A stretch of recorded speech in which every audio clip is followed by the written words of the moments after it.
Hello guys, welcome back to my channel, or welcome in if it's your first time. My name is Chili and this is my series Road to National Master, where I will show you all my games, all my FIDE OTB classical games until I reach the goal.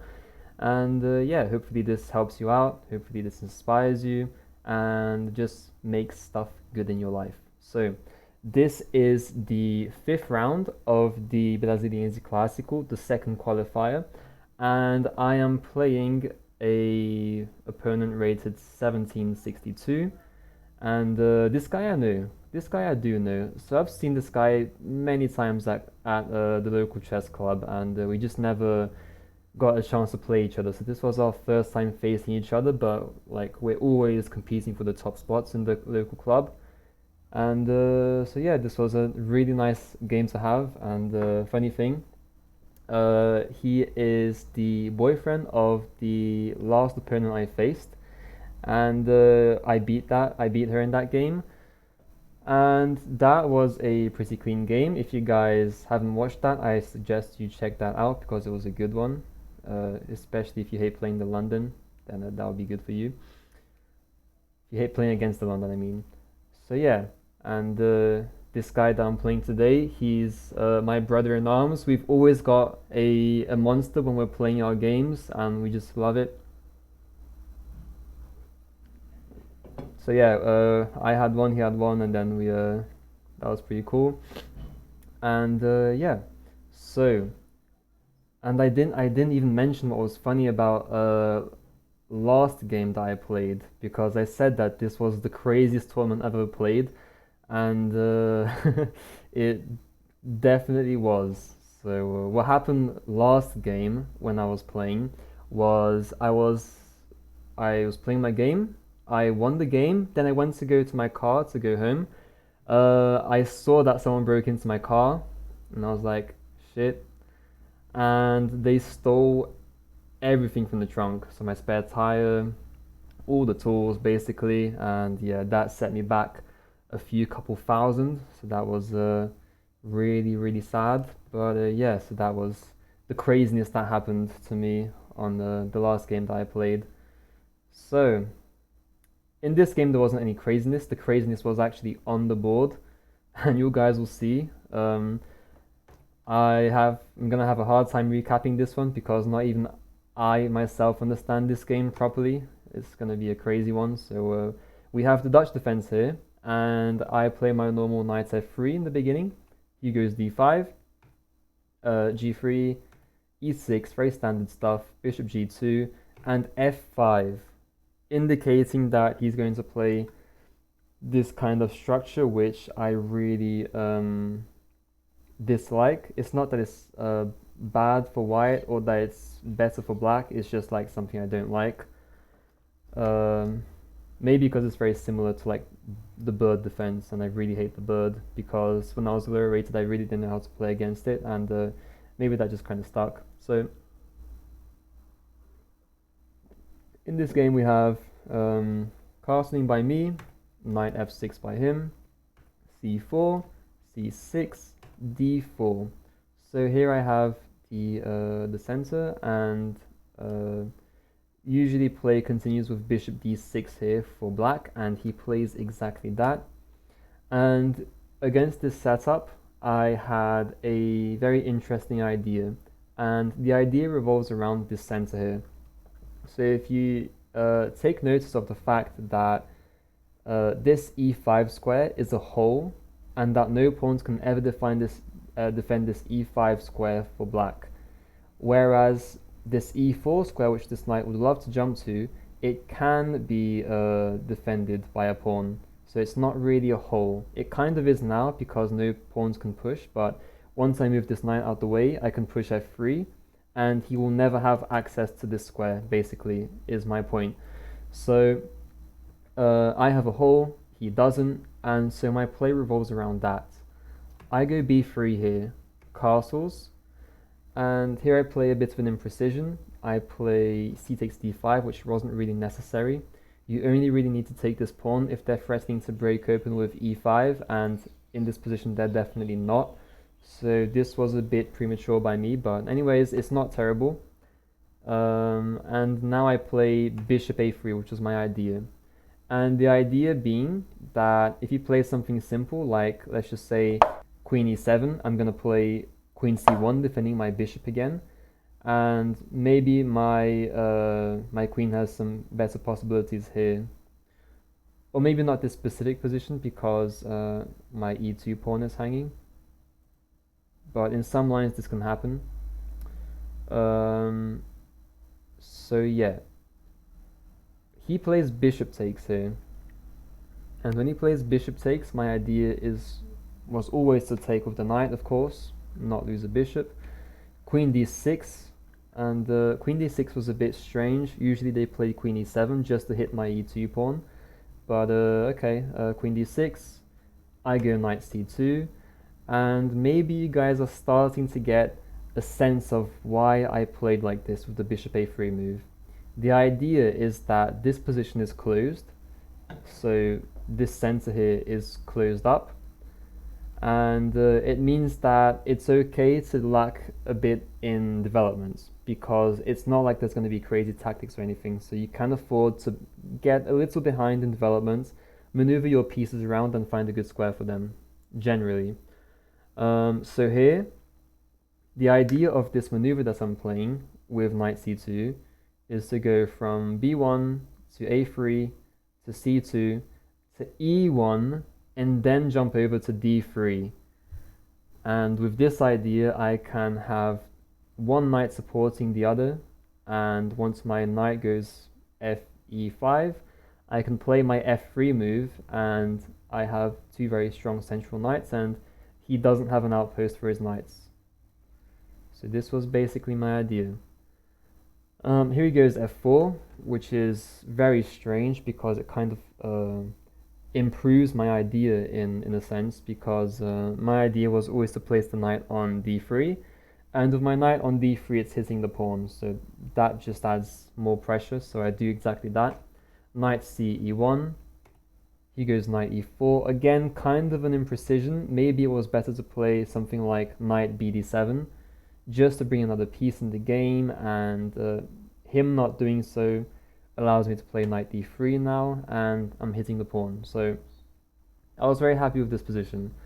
I couldn't really see any good continuation for him except what he plays, but by playing this you kind of have to be a little bit like all in, basically. He plays g5 in this move, so the idea that g5 is supported by the knight on e4, so this gives me the impression that he planned this out since he played knight e4, so from this move he was planning to play g5, and so the idea is basically to just push all your kingside pawns and try and checkmate the king, so this was definitely unpleasant.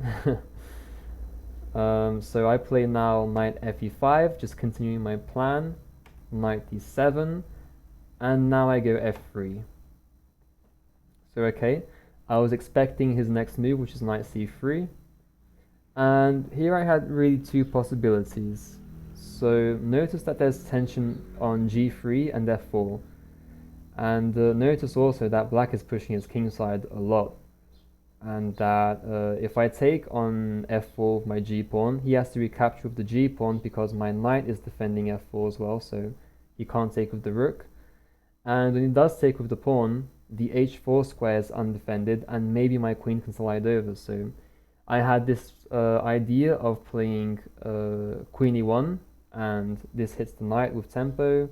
Knight has to jump back, then I take, then probably knight takes d4, and this is really what discouraged me from this line, because although I'm making some progress, like let's just say queen f2, knight e6, knight takes d7 is necessary, queen takes, f takes, knight takes. It's equal material, and I do manage to bring my queen to the king side as I wanted, but it comes at a cost, basically, and the cost is that I lose my d-pawn, and it looked a bit scary for me. Of course, it's completely fine in this position. I shouldn't have been afraid of this. I should have accepted this and embraced the position, but I thought at the time that it was good for good for white, good for black, which wasn't the case. So for that reason, instead of playing queen e1, I play queen d2, and I keep the queen on the queen side, and I do feel that queen e1 was definitely better because, yeah, I do hit f4 and g5 with my queen. I'm x-raying those pawns, but it doesn't seem as strong as queen e1 did. So of course he has to move knight d5 here. And again, he's hitting my d4 pawn. So this is really where I struggled, basically. This was where my calculations failed me. What I should have done is play... Well, first of all, I play queen b2. And queen b2 has a very simple idea that once you take... He takes here. I take with my pawn, and at least I've opened the diagonal. And maybe I've got some play along the diagonal now, with my queen on the long diagonal. But what I should have played was to play g takes f4 and allow him to take my pawn, because now I simply play knight takes d7, bishop takes, and I take on g5, and I'm a pawn up. So this would be very, very good for me, and I should have seen this, but I didn't. So I go queen b2 here. I still like my idea though. I think queen b2 has some interesting possibilities to it, and I'm controlling his knight very well. His knight on b5, it looks kind of like it's not doing much, so I was happy with this also. And also here, after d takes d5, I think queen h6 would be better, but he plays queen g6, and I think this was kind of an inaccuracy just because it's lining up the king and the queen. So my idea was to take and just go king h1, rook to g1, and try and open everything up. The best move probably is to take back with the pawn, but he plays bishop to f5, hitting my knight, and trying to gain my e-pawn here, which looks good for him. So in this position, I had to find a move, which was to play f takes g5, bishop takes, e takes, queen takes, and the computer gives this as better for white, but again, I'm still a pawn up, but it looks super scary to have this queen able to give me a check on e3 and just attack my pawns here. I can't push d4 ever because of queen e3 check, and then he takes my d4 pawn. It looks a bit it looks worse for white here. So I didn't see this line as good for me. I played knight to c5. My idea is now I'm going to try and tickle the queen side. So I'm hitting that b7 pawn. And I calculated after b6, knight a6, he has to go bishop to c8, which he does. Now I will go bishop knight to b4, and I'm hitting the c6 pawn. Now, here he plays rook takes f4, and this is kind of the problem with knight to b4. The problem is that I can't really capture on c6 immediately. I have to bring a rook in, or the queen in, and that's going to take a tempo, so I have to play now e4, because now I'm interfering the rook from capturing my knight, and if he just takes on e4, then I play this move. And now my bishop protects the pawn on e4, and I'm forcing a trade of rooks, which would definitely benefit me. The reason being basically because he has two pieces which haven't moved, basically, the bishop and the knight and the rook. So if he plays rook takes into me, all I do is just play rook takes and my position is perfect. This rook is dominating this f-file, my knight is adding pressure to c6. These pawns, even though they're doubled, they control the center, and this pawn can push and open up this dark square diagonal. So yeah, this looked very good to me, which is why it didn't surprise me he didn't play the capture. He played a5, just hitting my knight, and so okay. The only logical square here is to play d3, so I play knight d3, rook h8, which makes sense, and here I play a bit of a mistake. I played knight f2 here, because I was anticipating his bishop h3, and when I trade off these bishops, it really makes my king that much weaker. So I think that this makes complete sense, although it wasn't the best continuation. What I should have played here was a4, knight c7 is forced, b4, queen h6, and really not care about his attack. Simply because if he plays now bishop to h3, I can just go like rook f2, bishop takes, rook takes, and then my rook defends the h2 pawn, and it's on the g file where I wanted it, and I can really easily double up with like king h1 and rook a g1. So yeah, this would have been good for me. Let's give an example line. Rook a c1, rook takes h2 is fine as well. Just rook to f2 here. And I have to play rook f2 because the threat was to play bishop to h3 now, pinning my bishop. So unfortunately I play knight f2. Bishop e6 now. And again, another mistake by me. I should have played here rook a d1. And instead of this, I play rook a c1. Now, what's the difference between these two? The difference here is that my rook on c1, yes, it hits the pawn, but this pawn can easily be pushed up, which he does, and then it's not really hanging or loose or anything. It's actually stronger than it was before I tried to capture it. So the better move would be to play rook a d1, and this makes complete sense because this is where the tension is. So e4 and d5 tension. And if I add another piece here, then it just creates way more possibilities for me. It's just way better, so I should have seen this. I can't keep making these one move blunders. c5 is played, and then follows e takes, bishop takes, and knight g4. And even though his pieces look a bit scary, now I'm kind of feeling the vibe. I'm grooving here. I'm grooving because now knight f6 is incoming with check. You have to move the bishop because otherwise I win it. So bishop e6, knight f6 check, and I'm finally getting in. So making something of the position. And then here, I make another mistake. So many mistakes this game. Just because the position is just so scattered and crazy, I just think that this kind of put me in an uncomfortable situation here. So here the better move was hard to see. The best move was to play, let's show you my move first. I play queen f2. And queen f2 is an inaccuracy because what does it really do? Not much. Maybe there's ideas of queen g3 and pushing, but that looks a bit slow. I think he can solve his problems in a few moves. So yeah, I had to be a bit quicker. I had to play this move here. Rook, pawn to f4, sacrificing a pawn, and after g takes, just go king h1.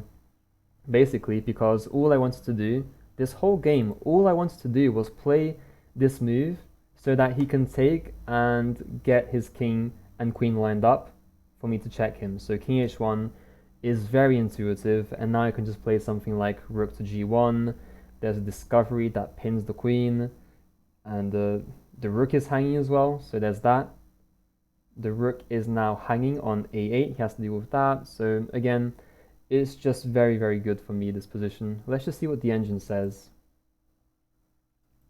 I'm guessing it's going to be around 1.8 or somewhere. Wow, okay.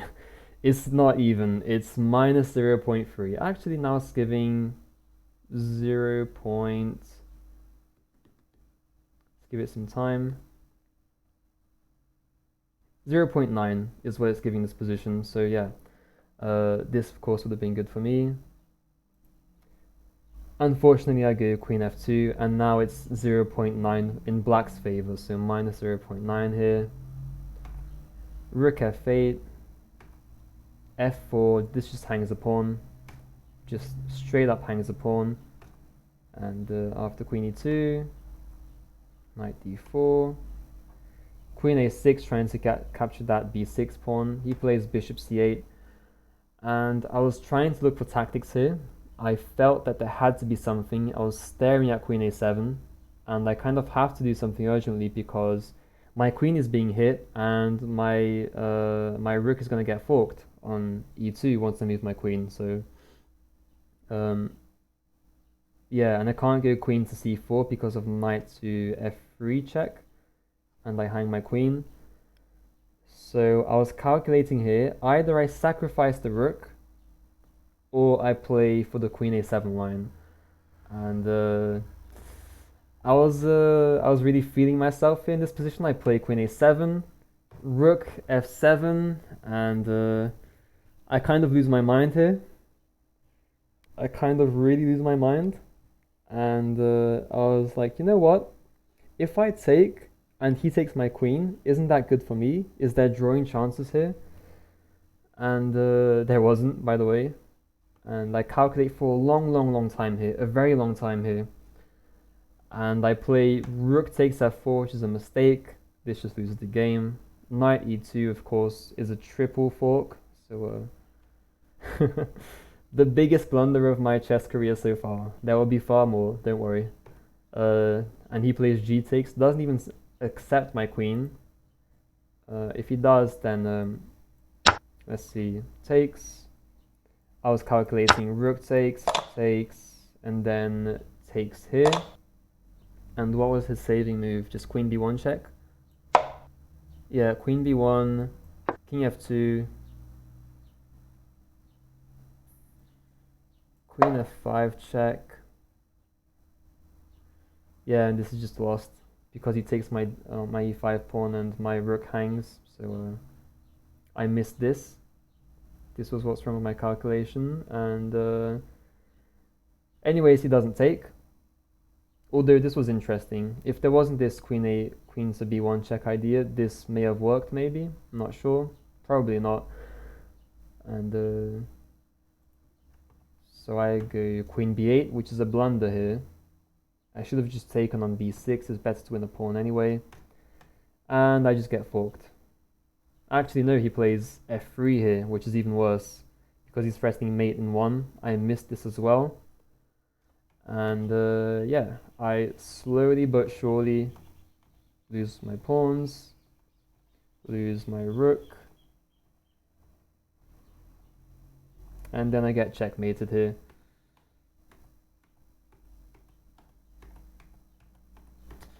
So yeah, this was very disappointing. I played till mate. Yeah, it was very disappointing for me. And it wasn't like I was playing till mate because I was salty or anything. It's just my my thing because I didn't see it as disrespect, but some of the people that were playing there kind of didn't like that I played till mate. I'm not sure why. They're just some old heads that don't know. They just didn't like me playing any, I guess. So yeah, and then some guy came up to me and was like really rude to me because I played till mate. Let me know, guys. Let me know if you guys play till mate in these OCB games and if there's anything wrong with it or if anyone's ever said anything to you guys because this guy was really unnecessarily rude to me. So yeah, drop a comment, let me know. And so yeah, this was today's game. Hope you guys enjoyed it. Hope you guys learn how not to blunder like me. And I'll see you guys in the last round of this tournament. Bye guys.